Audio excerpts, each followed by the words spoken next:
Okay, so pre-IVF testing was really confusing for me, and I wanted to let you guys know, so if you're ever going through it, you can be a little more prepared than I was. I had my first appointment with a fertility specialist doctor, which took a month and a half to just get that. And then from there, they just told me, okay, you'll get like a message in your portal with like the next pieces of information. We were like, we want to go ahead with IVF. They were like, sure thing. And then I asked, like, you know, what is the next steps? And like, don't worry, like you'll everything will be spelled out in the messages. And then we get these messages of like gigantor length text where it was so confusing what I needed to do. And everything needs to happen in a timely manner, and I'm not even sure where to go, what to do. And then the message portal said it can take up to 3 days for the nurses to respond, and it was just very confusing. And then I had to call them up, and I was kind of talking to receptionists that didn't quite know what was going on. And I understood that at least one thing I need to do is get blood tests for the pre-testing for like myself and my husband. So we both went up to the one clinic where I knew where it was, and we did all the blood tests. And then from there, I'm like, what else do I need to do? And then they had to call out a nurse to come and explain it to me.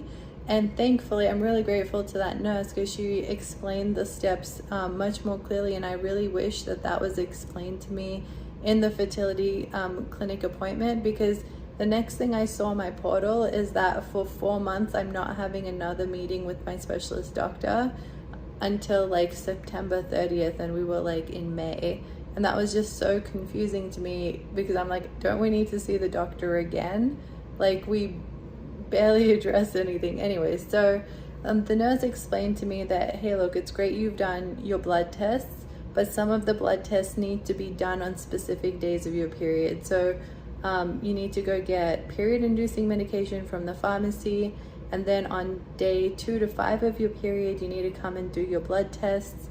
You also need to do additional blood tests for the genetic component to see, this one was an optional one, but we decided to go ahead with it to see if I have any, you know, recessive like illnesses that are, you know, important to factor in. And if I do, then does my husband also have the exact same ones? Because if we both have the exact same recessive ones, the chances of the kid having it can go high, like 25%. And if it's something really important, then maybe you want to reconsider other options. So and usually people have about 2 different recessive genetic illnesses. Thankfully, I only had one, and mine one was the fructose intolerance one. So we didn't decide to have my husband do the same one, because the chances of both people having it aren't that high. And even if it is, it's not like the worst thing to have for us to decide not to have kids or have kids. So we went ahead from there. And then the semen analysis also, because they do it at the clinic, and so we thought we could just get that done quickly. There was a 1 month wait for that alone. So we had to do that as well. And then there was also a pre-test that I needed to come in on, specifically days 5 to 11 of my period, to come back in. They'll do an internal ultrasound. They also did a, like, I don't know what it's called. I think it's like a hysteroscopy or something like that. But literally they take a camera and they're looking inside your tubes to your ovaries. And it's a very short thing. Like, you know, it's only a few minutes, but it's really uncomfortable in there. And so I did not appreciate that one. And then when I came out of it, they're like, do you have any questions? And I said, do I have to do that one again? And they said, no, everything looks good for you. So that one is good for a year. So thank goodness I didn't have to do that one again. But they saw everything was fine. And then they also checked that I had like 40 follicles for eggs on one ovary and 33 on the other side, which is like 73 in total. And usually if someone has more than 20 on either side, they qualify for polycystic ovarian syndrome, PCOS. And I think normal is about 15 on either side. So that was good to know. And so that also really increases the chances of us having, you know, the genetics testing on the embryos to have higher chances of healthy ones because there's just so many that hopefully the ratio is higher. So that was all the pre-testing done to make sure it was okay. And then they map out a calendar for you to start IVF.